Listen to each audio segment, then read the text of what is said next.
Just ahead on a special edition of American Black Journal, we're taking a closer look at the challenges and successes in the tight-knit community of Southwest Detroit. We'll talk about immigration, environmental justice, education, and the area's diverse culture. Stay right there. You don't want to miss this very important community conversation. American Black Journal starts now. American Black Journal on the Road is funded by the W.K. Kellogg Foundation, a partner with communities where children come first. How does diversity bring energy to us all? At DTE Energy, we believe that it's the contributions of all that build great communities. As a company, we grow stronger by welcoming the unique perspectives of everyone. As community members, we support our state's broad culture and heritage. From working closely with women and minority-owned suppliers to embracing our local cultures, DTE Energy is powering diversity. The DTE Energy Foundation is a proud sponsor of Detroit Public Television. Masco Corporation is proud to manufacture innovative and environmentally friendly products for the home. Delta faucets, craft-made in Merillat cabinets, and Behr brand paints have all been designed with you in mind. Masco and its family of companies, serving Michigan communities since 1929. This program is also made possible by the John S. and James L. Knight Foundation.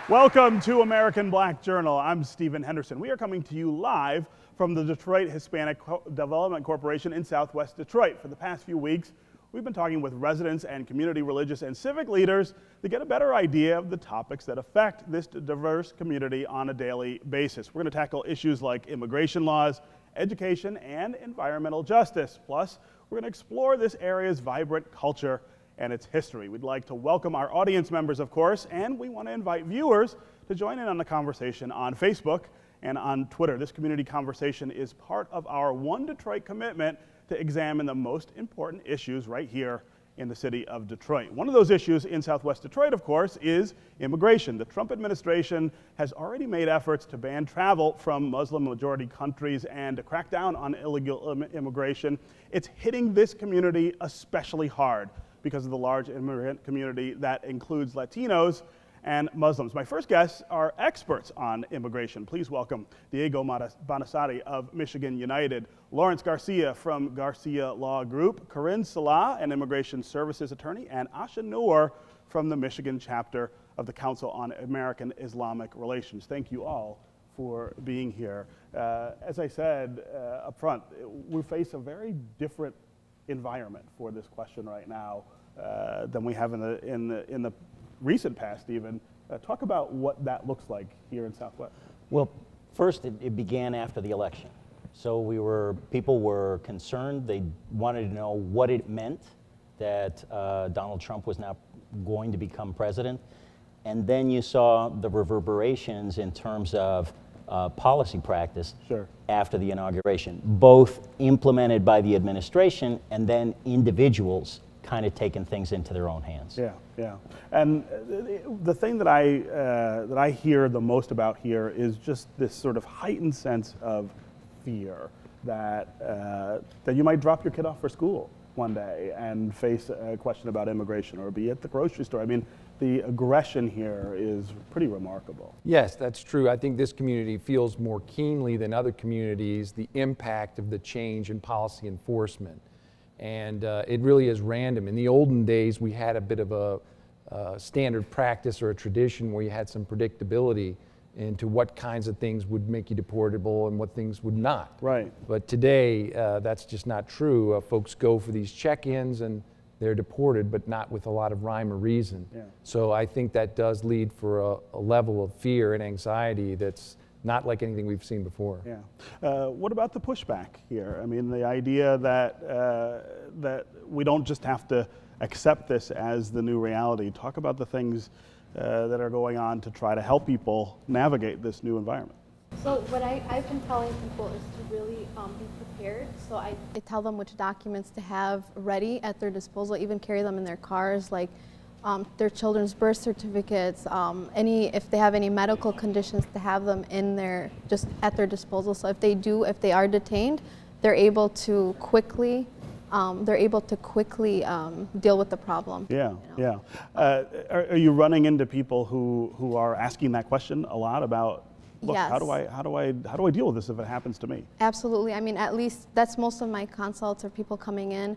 They don't really have a form of relief available to them, so they're more concerned what happens to our children, if we're detained, if we're deported, you know. And so we tell them to make sure that they, you know, they have their passports ready, that they have a power of attorney, and that they have all these documents in place in case that happens. Before this presidency, I would tell people it's not an issue. I wouldn't be too worried. Now you can't tell people that anymore. It's really different. Mm-hmm. Yeah. In the context of Islamic American relations here, I know that the U.S. Attorney's Office, for instance, had spent a long time in this community trying to build better relationships with the Muslim community here in southeast Michigan. It seems like this is a pushback in the other direction. Talk about what damage that might be doing to those efforts. Absolutely. We see a lot of folks in the community, again, as my co-panelists have stated, who have been a little bit hesitant to live their daily lives. We've come across individuals who have been fearful to even call the police if something happens to them. We recently did a Know Your Rights training at a mosque, and many of the refugees were afraid of calling the police because there's a lot of uncertainty when it comes to these bans and these new policies that discriminate against Muslims. So I would say, although that the community has been trying to have better relationships with law enforcement and the government, this has essentially been 10 steps backwards. Yeah, yeah. What does it look like from sort of an internal aspect here in Southwest Detroit in terms of the way that different organizations sort of relate to each other and relate to the people who are affected? As I said in the open, this affects Southwest differently than everybody else. Sure. Well, organizations are connecting and doing things like coordinating on Know Your Rights presentations, on who's actually taking removal cases, and that sort of thing, right? So there's a lot about getting the word out. And sometimes you get things, you know, like the raid that happened there was a cockfight at 75 and Springwells. Yeah. And people were sent to Youngstown, Ohio. Their cases are being heard in Kansas City, Missouri. Right. Right, and the case was actually here. And so people were sharing on the Michigan Coalition for Immigrant Refugee Rights listserv, sharing that information to be able to get clients in contact with their families. Yeah. This is new and this is different from what we've seen before, but talk about the larger picture of immigration in this country. This is not a brand new issue. We've had deportations before, we've had issues with immigration. Put this in that context. Well, every enforcement policy has had some kind of philosophy or rationale behind it, because like I say, the laws really haven't changed, but the attitude's changed. And I don't think there's any way to explain the current state of affairs other than the hostility towards immigrants. Yeah. If the current administration is trying to do anything other than drive non-white, non-Christians out of the country, then they're going about it wrong. But I think that's the philosophy that explains the enforcement that we're seeing. Different. Okay. Thanks you all for being here. We're going to continue this conversation and provide some helpful resources in just a few minutes. But first, let's go to my colleague Terrence Wheeler, who grew up right here in Southwest Detroit, and he has a resident who has a personal story involving immigration. Terrence? Thanks, Stephen. We join with Cindy. Cindy, first of all, thanks for joining us. Please walk us back to what happened to your family around 2008. Well, it's like all immigrant families go through. We had the constant fear of thinking, is daddy gonna come home? I'm a US citizen. My husband was born in Mexico. And my kids, I felt like they deserved more, a better opportunity. So we decided to go ahead and apply for his residency. We thought it was gonna be a seamless process, but it wasn't. It actually felt like we had to earn the residency.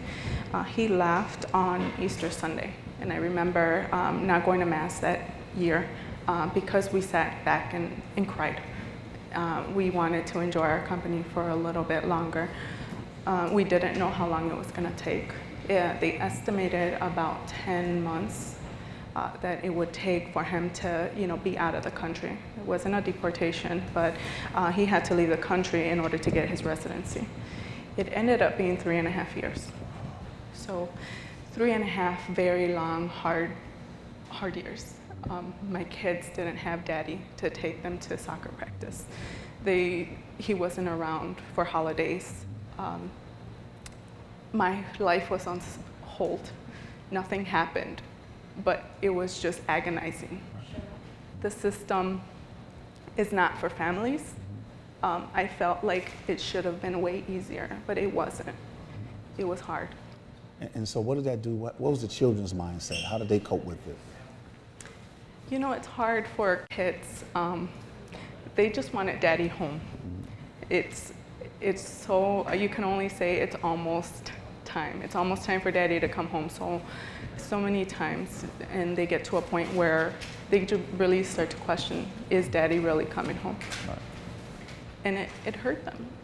And so your family had to display a level of resilience and perseverance. So now, how are things today? Well, I feel like I won the lottery. My husband was able to come back home. I'm very blessed. I had the support of so many people in my community, my family, my work environment. They were just a blessing to support me. And my husband came back home a year and a half ago. Good. Thank you for sharing your story. Stephen, back to you. All right, thank you very much, Terrence. So we hear what Cindy was saying there, but just as much, I think you can feel the emotion behind what she's saying there and how personal this issue is. What are people in these situations supposed to do? Let's start with you, Diego. Well, I mean, this is all about a struggle to keep your family together, right? So one thing is, you want a time machine to go back and make sure you did things right. So the first thing is to get good advice. Go to a trusted community organization or to a law firm that has a good reputation in the community and find out what the path is. When you don't have the law on your side, which some people don't, what's the answer for that? I mean, is the answer to just comply and be deported, or do you have other options? Well, lawyers have an ethical duty not to advise anybody to break the law, so we wouldn't do that. But in the olden days, it was a safe bet that if you played by the rules, you were going to make out better than if you didn't. And I'll give you a perfect example. A recent client was convicted on a DUI charge. Everything seemed to be fine. He went to probation to start paying his money on that conviction, and he was deported. He was picked up and deported. And I think what happened is the probation officer said, well, I could handle this fellow's case, or I could call ICE, and that's one less case I have to deal with. Right. So that would not have happened in the olden days. Compliance was always a good golden rule. Now it's less clear. Yeah. Talk about the community side of this. We hear that story. It is about the law, but it's also about this family and how this family fits into a larger sort of community context. How do we deal with those ramifications right now? It's tough. I mean, we just don't know how. I mean, we just don't know how to help the people that are coming to us, because, like, recently I have a client. They've been going through the process. This client has been in the country for over 20 years. Unfortunately, he had an order of removal that he did not know about from over 20 years ago. Now he's in Sault Ste. Marie, which is about a 7-hour drive, facing a removal order. And this is something I've been seeing a lot, unfortunately. And they move them so far away from their families, from their attorneys, so they don't have the proper help. Yeah. They don't have they don't have the support. So actually, this past weekend I went to see him because we have all these motions we want to file by a given deadline, so he does not get deported before he has these issues resolved. But I mean, that's I've been seeing a lot of that, where they're reinstating orders from 20 years ago people don't even know about, and being separated by families, and there's complete disregard for keeping the family together. In the Muslim community, this also looks different even than other communities because of the countries targeted, but also because of the exodus of people from certain countries who are refugees trying desperately to come to this country for safety, just for a normal life, and the separation that is now threatened, I think, by these things, again, takes on a different meaning in that context. Absolutely. I've seen that firsthand. I was speaking at Western Michigan University, and one of the students was a Yemeni student, and him and his family had fled to Saudi Arabia, and that's where they were trying to get citizenship or get some sort of documents to be able to live, and he was given a scholarship to come study here. And so amidst the first travel ban, he had to go home because his papers in Saudi Arabia were going to expire. And so he was really stuck between a hard and a rock place because he had to get back within 24 hours, go to Saudi Arabia, process those papers, come back because of his lawyer's advice, only get to see his family for a few hours because of the fear that he wouldn't be able to come back and complete his semester. Yeah. So this is just a very complex case, but we see this happening all around the Muslim community. We see the war and the conflict in Yemen caused his family to have to flee to Saudi Arabia. And he was blessed to have an opportunity to study here because of his stellar grades, but then he's being punished again. Right, right. And so we see that, and his case is not an isolated one, unfortunately. I'm originally from Somalia. My parents fled here in 1991 during the Civil War. And so I firsthand know what it means to be able to start a new life. And I can't imagine what would have happened to us if a ban had existed then. And seeing the famine in Somalia right now, and it's one of the countries that has been banned, as well as Yemen, affecting that region, it's really disheartening to see people who are in active conflicts, who are facing natural disasters, who have the opportunity to come here, not as a charity case, but quite frankly, to contribute back to this economy. Sure. Muslims contribute to over $6 billion in Michigan's economy.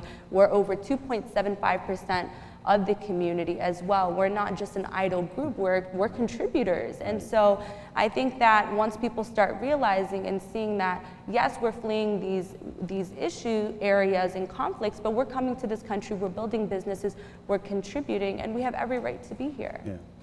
That story about the value of immigration, the value of immigrants, it seems like it's harder to get that story out right now, that people who come here, even from countries that are war-torn or troubled, are coming here for a better life and are coming here to contribute to a better life, not just to take from it.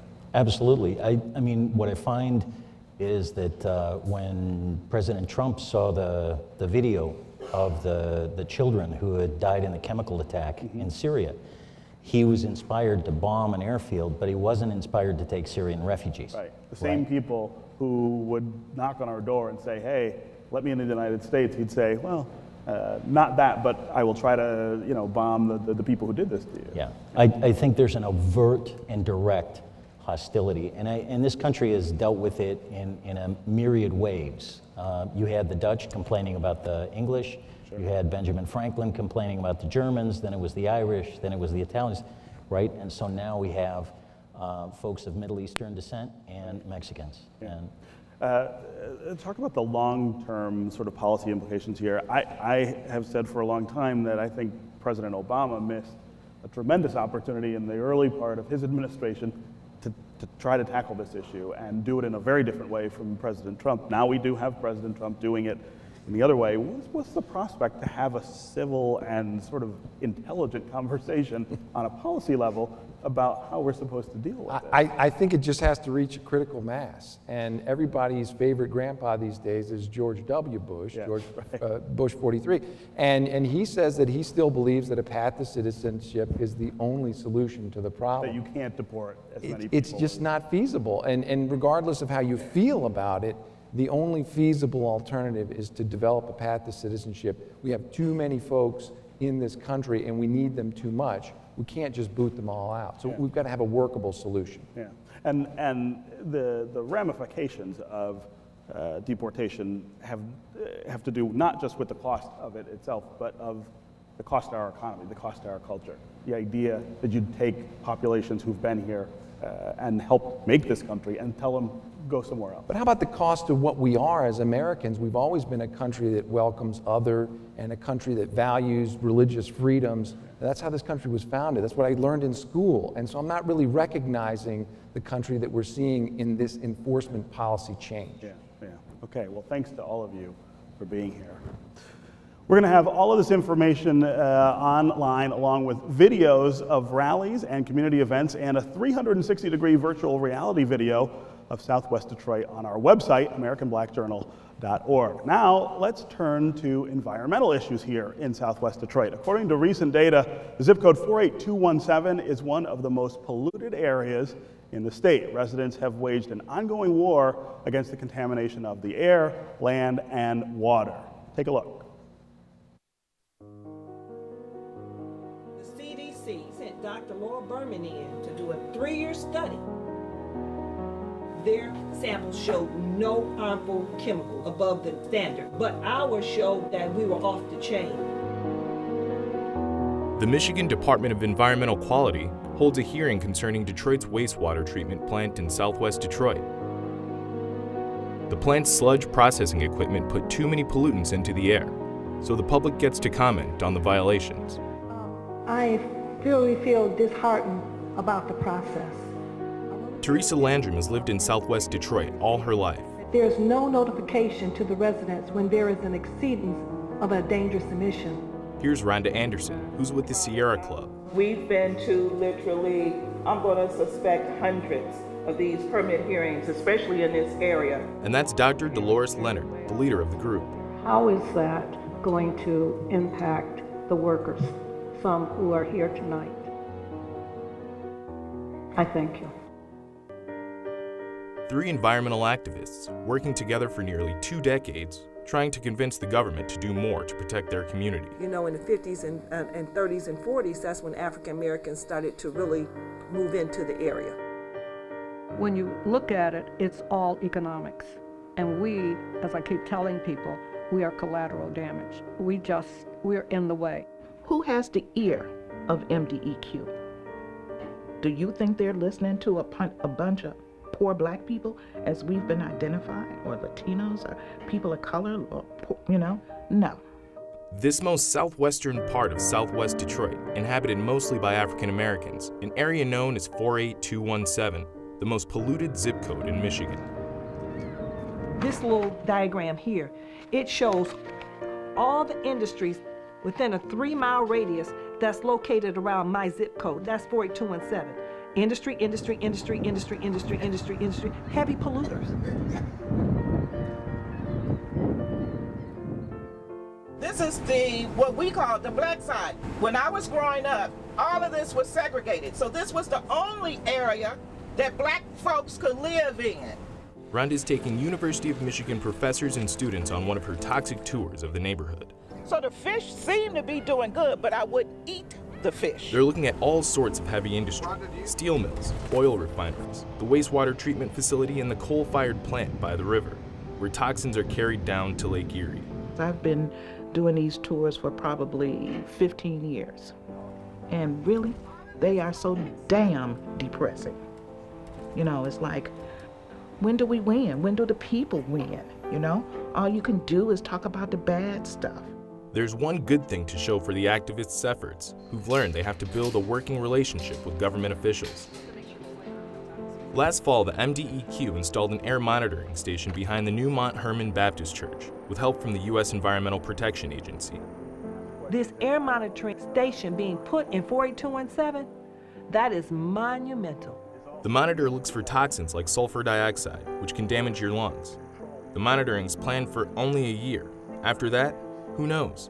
The EPA is now on our president's chopping block. 75 miles up I-75, Flint found itself in the national spotlight with its water crisis, something that might bring more recognition to the problems in southwest Detroit. Some of the same toxins that were discovered in the water in Flint are actually in the air in this community. And so it took what happened in Flint to bring notoriety to the battles that we've been fighting in the 48217 zip code. Teresa Landrum's mother and father died of cancer. Her sister was diagnosed with cancer at the age of 24. Her aunt lives a few streets away. She has cancer too. I'm in this fight to save somebody else's life if I can. If we as a people, we as a government, we as human beings can work on that problem, I'm sure we can solve some of it and give our children a chance at a better life, a healthier life, a livable life.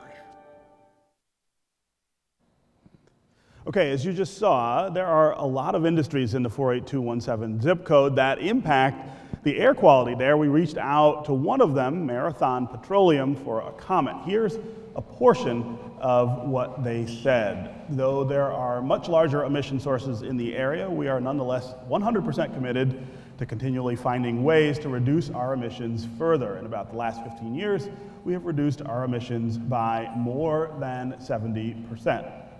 We appreciate being a member of the Southwest Detroit community, and we're proud to contribute to this region's prosperity and manufacturing base, and we're committed to being the best neighbor we can be. Joining me now to talk about the environment in Southwest Detroit are Simone Sagovic from the Southwest Detroit Community Benefits Coalition, Dr. Paul Mohai, a professor at the University of Michigan's School of Natural Resources and Environment, George Davis from Southwest Detroit Environmental Vision, and environmental activist Dr. Dolores Leonard. Welcome, all of you, to American Black Journal. Simone, I'm going to start with you. We heard what Marathon says there. Those of us who live in and around this area, I think, are very familiar, though, with the reality of what is going on, not just with Marathon, but with lots of other folks who operate industries down here. It is not a pretty picture.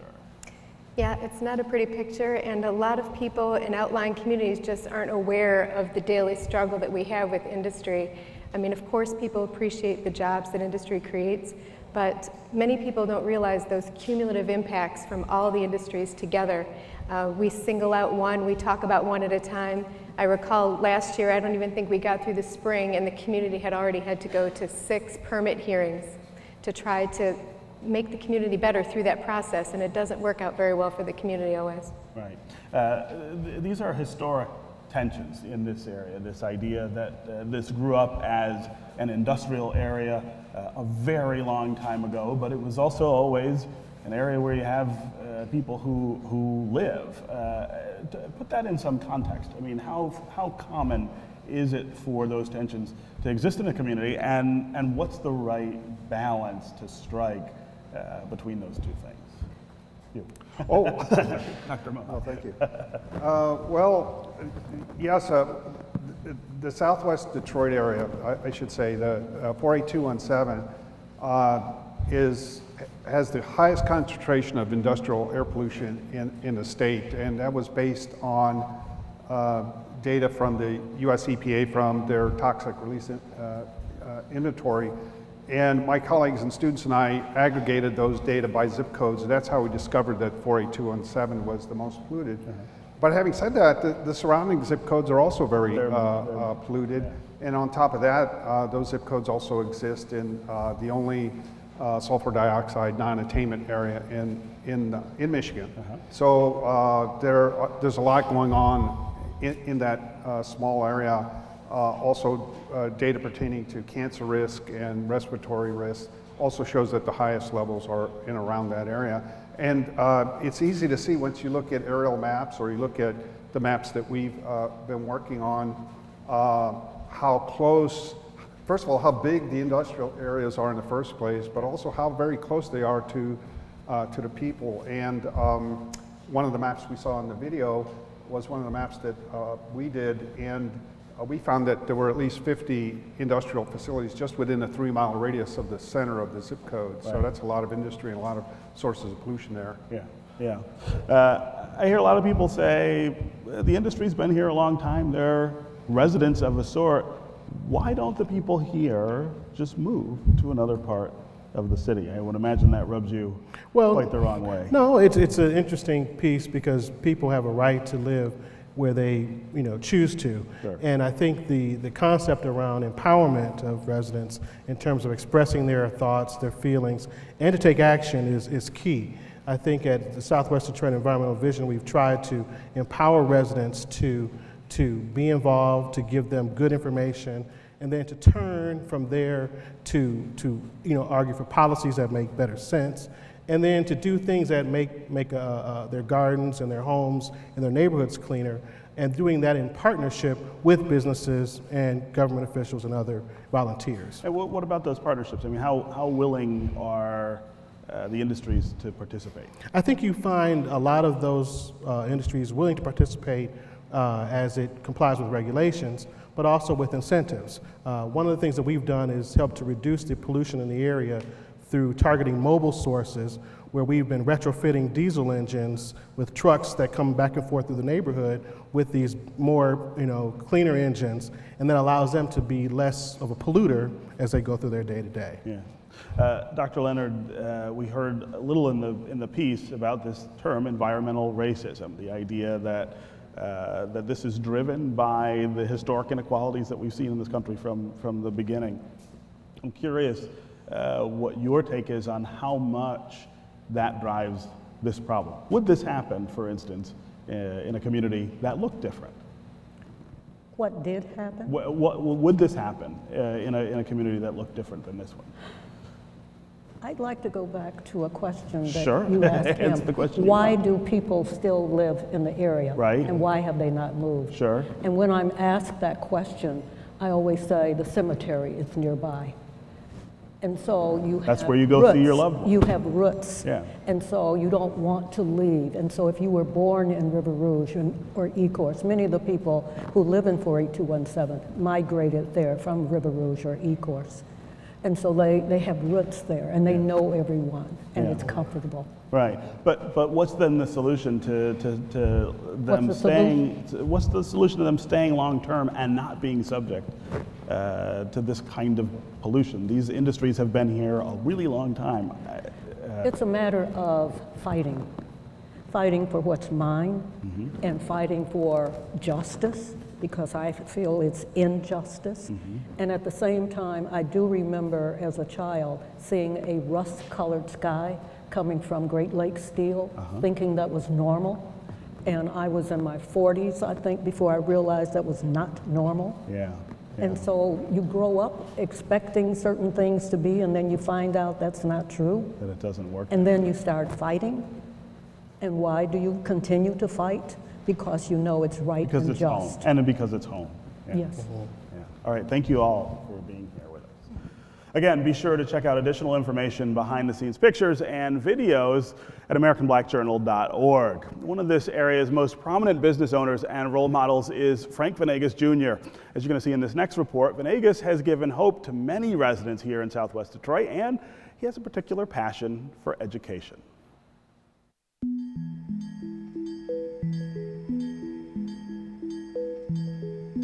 The big dog in Southwest Detroit runs an operation called the Ideal Group.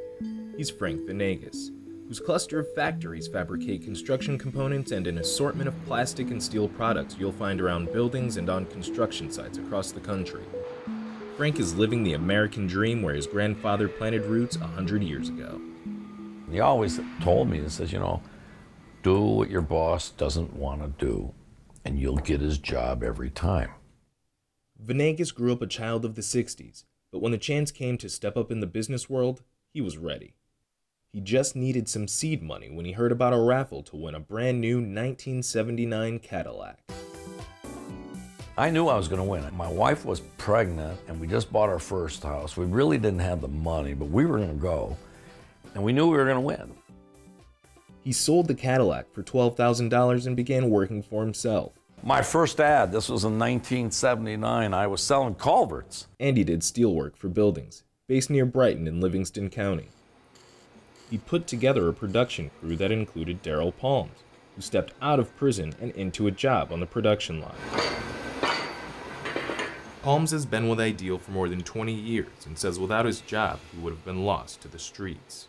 I wouldn't say he's my boss. I would look at him being my mentor or maybe a guy who saved my life.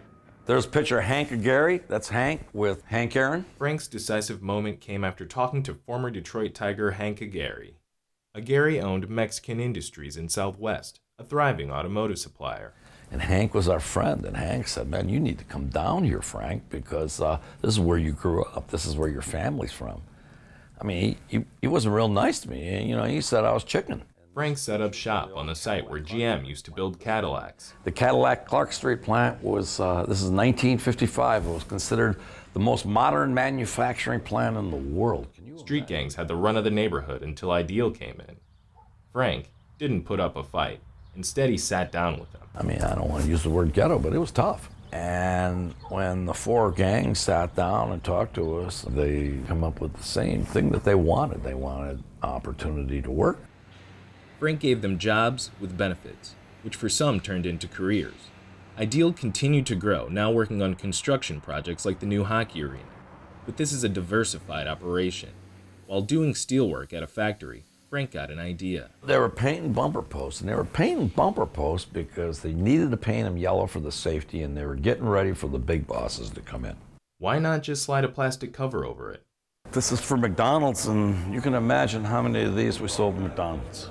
They bought them by the thousands, and the Ideal Shield bumper post cover took off. That's nuts. Who would ever do that? Well, we do it. The ideas kept coming. Plastic-covered barriers, portable signs. Now Frank's innovations have moved into the world of education. Here's some school kid pictures right here. This is all the Cristo Rey classes. I mean, you can go back. I got 2012, 13, 14, 15, 16. Frank's team has been helping local Cristo Rey high school students, hiring them and preparing them for college. Many headed to Marygrove College and University of Detroit Mercy. Then Frank thought about how he could reach even younger students. I had a bunch of American Express points, and I traded them in, and I bought art sets. Frank buys projects in bulk and gives them to school libraries. Kids will check these out just like books. Probably not a new idea, but Frank's making it happen, like he does in the business world. Well, get over here fast, man. Don't munch around. We play no different than what my grandpa told me. Do what the boss don't want to do, you'll get their job every time. As long as you do that, you can almost do anything.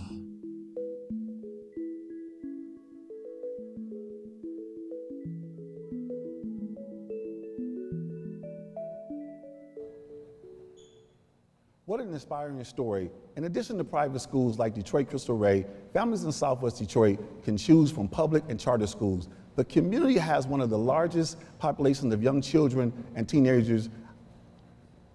About education, now joining me to talk about education is the interim superintendent of the Detroit Public School District, Alicia Merriweather. Also joining me is Michael Curry, the president of Cristo Rey High School, and Terry Whitfield from Southwest Solutions Partnerships. Thank you for being here. Yeah. So Alicia, let's start with you. Sure. Talk about some of the great things that are happening at Detroit Public School District.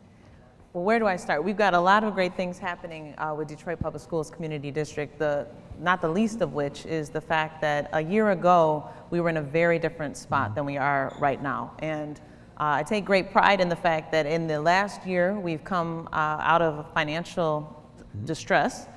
This was the first year in many years that we did not have to spend $1,100 per student paying off debt. We have a new academic plan with 5 pillars: literacy, innovation, career pathways, family and community, and wraparound services. And in Southwest Detroit specifically, we have a very strong network of schools that I'm extremely proud of. In fact, Clippert Elementary School is headed to the national finals for a brand new competition that we had never participated in before, with the Sea Perch underwater robotics team headed to nationals. So there's all kinds of great things happening in Southwest. Fantastic. So Michael, tell me about Cristo Rey in terms of your 100% graduation, students attending colleges. How are you able to do that? So Detroit Cristo Rey, we really have a unique model. We only serve low-income students, and because we're a private school, we don't get money from the government. So the question is, how are you going to fund our school? And we fund our school by sending our kids off to work. And so they work at places like the Ideal Corp, Detroit Salt. Our kids get a real unique exposure to opportunities that are available to them if they go to college. And this just serves as a wonderful motivation for them, in the classroom at Detroit Cristo Rey, and then as they progress on to college as well. Absolutely. So Terry, talk about the things you guys are doing at Southwest Solutions in terms of programming and wraparound services for our youth and our families. I think one thing that we realized with Southwest Solutions and the myriad of organizations in Southwest Detroit is that our young people's outcomes are tied to their, one, their academic success, but also the support that they receive after school. So whether it's leadership development, social emotional support development, mental health support, it's really about creating a well-rounded environment that supports all of our students, regardless of whatever school they go to gain the skills and the temperament and the experiences they need to be successful. Right. In this day and age, when you talk about immigration, there's a lot of kids and families with fear. Can you speak to that? Is there any fear with young people attending Western and other schools in the surrounding areas? I definitely think there's a lot of fear around the current situation and the immigration policies and rhetoric. And we certainly, as a district, have taken this very seriously. In fact, the board passed a resolution back in February around declaring the district a safe zone, a safe district. And so if you'd like to look at that resolution, it's posted online. But it was a critical step that the district took to publicly say to our families all across the city, not just Southwest, but all of our families, and whether you're talking about immigrant families or non-immigrant families, we all need to stand together on this issue. And the district stepped out, passed a resolution, and I really, really feel good about that resolution. And now the next thing is to follow through on the items in that resolution and make sure that our families, our teachers, the community knows that DPSCD is standing with you and for you. And really, this is something that affects everyone. This is not just about immigrants. It's about Detroit as a community saying this is who we are. We're a safe city, a safe zone, and we're going to keep moving forward and protecting those rights. Okay. So Michael, talk about, in terms of exposure, you're talking about exposure to your young people, especially coming from low-income environments, but allowing them to grow and generate belief coming from Cristo Rey.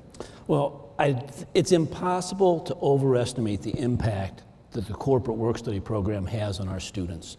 We're taking students from low-income families, we're putting them in General Motors, they're working with engineers, purchasing managers, human resource managers, we're putting them in hospitals, law firms, and they really see what opportunity exists for them. But they also realize those opportunities exist if they go to college.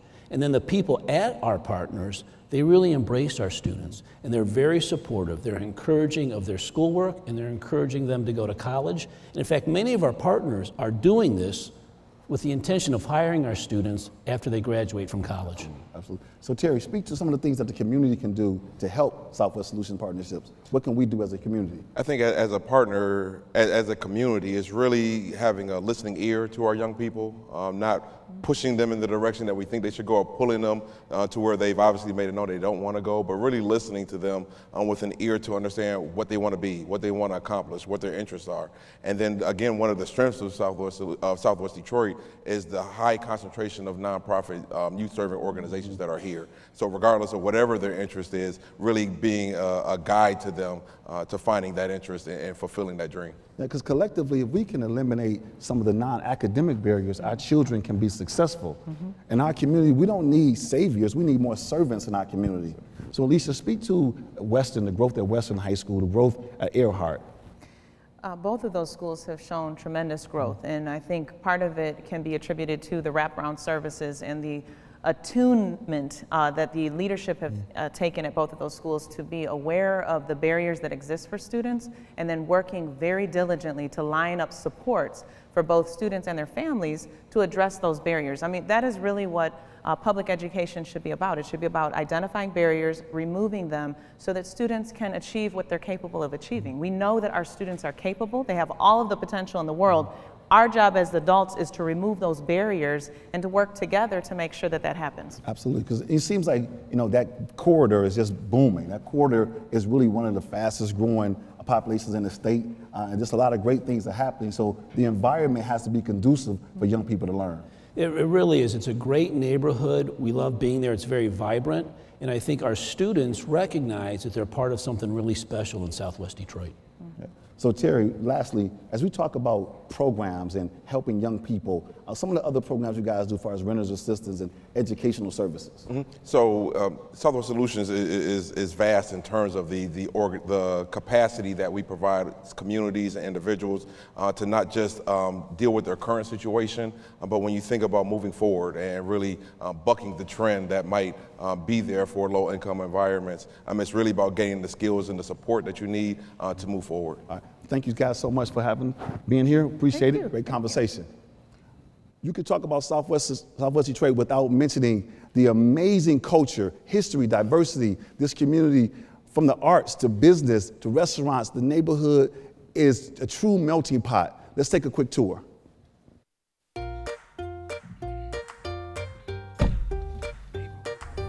We're driving down Bagley, which this is what's remaining of a commercial strip that existed all the way from what at that time was downtown Times Square. It went all the way down Bagley, all the way to almost Grand Boulevard.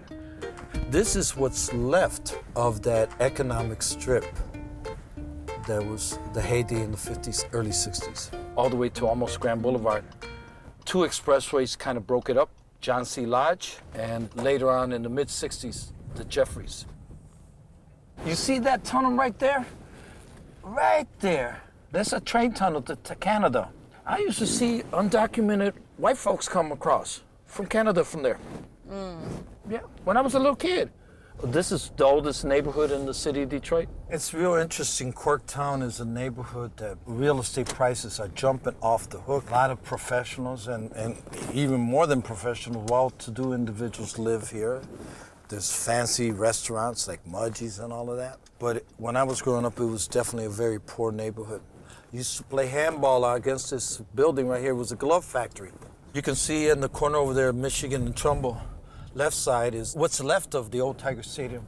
One of the things that's really interesting that a lot of people don't know is that Southwest, as we know it, got its start from Corktown. Now we're getting close to Grand Boulevard, and for many people, this is kind of the start of the broader definition of Southwest Detroit. On the left-hand side is where the Cadillac plant held reign and was king for a long time. There were three plants that during the heyday of the automobile industry anchored Southwest Detroit. It was Fleetwood, Fisher, and Cadillac.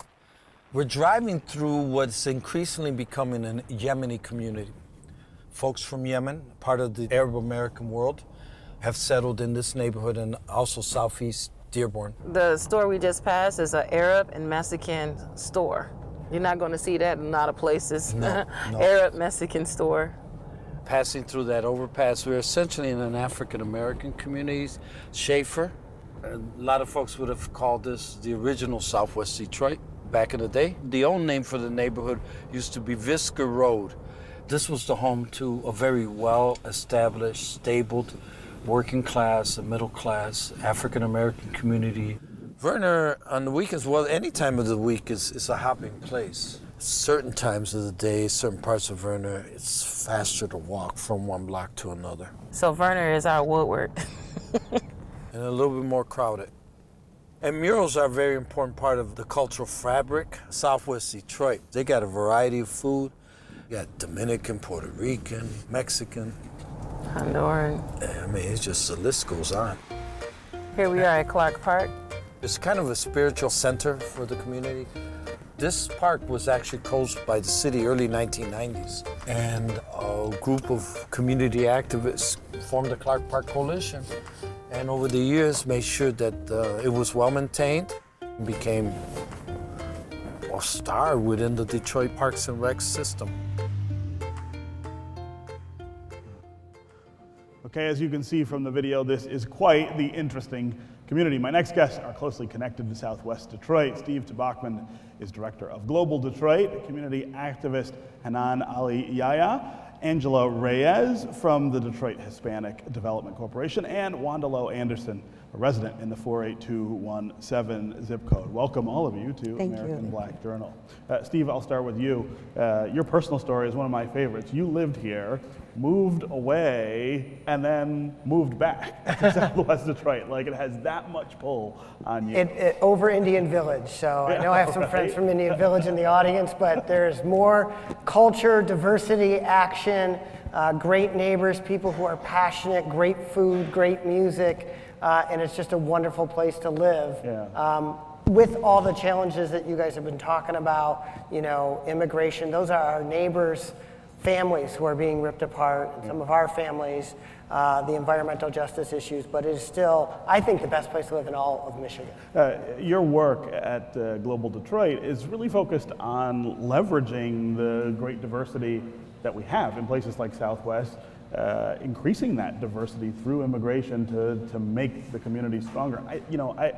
I say all the time that if you drive down Verner, for instance, at 3 p.m. or Michigan Avenue at 3 p.m., it looks really different than the rest of the city in terms of the business density, the activity, all of these things that we want Detroit to look like. We've got that going on down here. We have traffic, we have grocery stores, we have restaurants, we have live entertainment, we have everything that you want in a city. We have probably some of the most walkable communities in the whole city, and there are a lot of reasons for that, great nonprofits, but immigration is really the driver for Southwest Detroit's success. And in 2000, the only growing census tracts in this city were in Southwest Detroit. We're in Southwest, yeah. Hanan, talk about the connection here for Arab and Muslim Americans. What attracted them to this area, and why have they sort of stayed as long as they have? Just Absolutely, right yeah. My family story is a perfect example to reflect that kind of transformation in that process. My father moved to Southwest in the 1970s and used to work on cargo ships, and then later on started working at Ford. Mm-hmm. And so we have a lot of families that moved into Southwest Detroit to work at local industries, and even over time start their own businesses, as we've seen in the video. Yeah. And predominantly the community that is major in this community is the Yemeni American community. Yes. And I am Yemeni American, and so we constitute a big portion of Southwest Detroit. Yeah, yeah, and you find it a welcoming part of the city. Absolutely, I would argue it's my favorite. It's the most welcoming, and it's the most culturally and racially diverse part of the city. Yeah, Angela, you and I have talked many times about the long history of Latino presence here and the struggles and the challenges there. But I think anyone who visits sees how vibrant that community is, that life is here, and that life is shaped so much by Latino culture and history here in Southwest. Yeah, this community it grows roots, and people kind of stay here for generations. My family's lived in Southwest Detroit for 100 years. Yeah. 7 generations, from my great-grandparents to now my great-grandchildren who live here in Southwest Detroit. And one of the things a lot of people don't realize is that most Latino communities in the country are real separated. So you have the Mexicans that live over here, the Puerto Ricans live over there, the Salvadorans live over there. In Southwest Detroit, we all are mixed in together. We have a lot of Mexicans and people that are mixed with different nationalities together, plus you add the other diversities of having the Arab community, the African American community. We have the largest Native American community in the state here in Southwest Detroit as well too. So you mix in all of those rich, diverse cultures and food. I think we get the best of everything. You can go listen to salsa one night, hip hop another night. You have such a country music another night. I mean, it's really pretty diverse. Yeah, it feels. I was saying, just like I was saying to Steve, it feels more like a city down here. If you've lived in other cities, it feels more like that than it does in other parts of Detroit. Southwest Detroit is kind of like a small town in many ways, and I think some of it is because we were kind of isolated from the rest of the region and the city for a long time. Nobody really even knew there was a Latino community in Detroit, only very recently. So a lot of people didn't come in, a lot of people didn't leave out. And even geographically, how Southwest Detroit is, people wouldn't get off of 75 to come in this area unless they went to some of the restaurants on Bagley, which I remember when they didn't even do that. When my kids were little, I remember walking to one of the stores there, and people just started coming as tourists and taking pictures of me and my kids as if we were, it was a tourist attraction. Right. So, it hasn't been that long. So, I think in the process of that, because we were so isolated, we knew no one was coming to save us. Yeah. So we developed a lot of our own strengths. I think it's one of the reasons why we have so many nonprofits in this community. Yeah. Why we have so many cultural things. You can buy anything that you need. You can buy here in Southwest Detroit. Yeah. I want to talk some about 48217 because we did talk about the tremendous environmental challenge there, but I know that the people who live there really cherish their homes. They really cherish their neighborhood, and I want to give you a chance to talk about why that's true. Well, the 48217 community is very diverse. Very diverse. We have African Americans, Asians, Hispanic. It's just a very close-knit community and high advocacy, high voter turnout. The police chief identified it as one of the lowest crime areas in the city. Right. We have high home ownership, well-maintained homes. There is some areas, of course, that is blighted, but predominantly it's well-maintained. We have, most major freeways are accessible. Most prominent hospitals are out there. We have the School of Mark Twain Scholars, and it's just a nice community. Yeah, it's not what people on the outside always think it is. No, it's not. Okay, that's our program for today. Thanks for joining us for this special community conversation. Be sure to check out more videos, behind-the-scenes photos, and more important resources at AmericanBlackJournal.org. Thank you to the Detroit Hispanic Development Corporation for being our host, and thanks to our audience. We'll see you next time.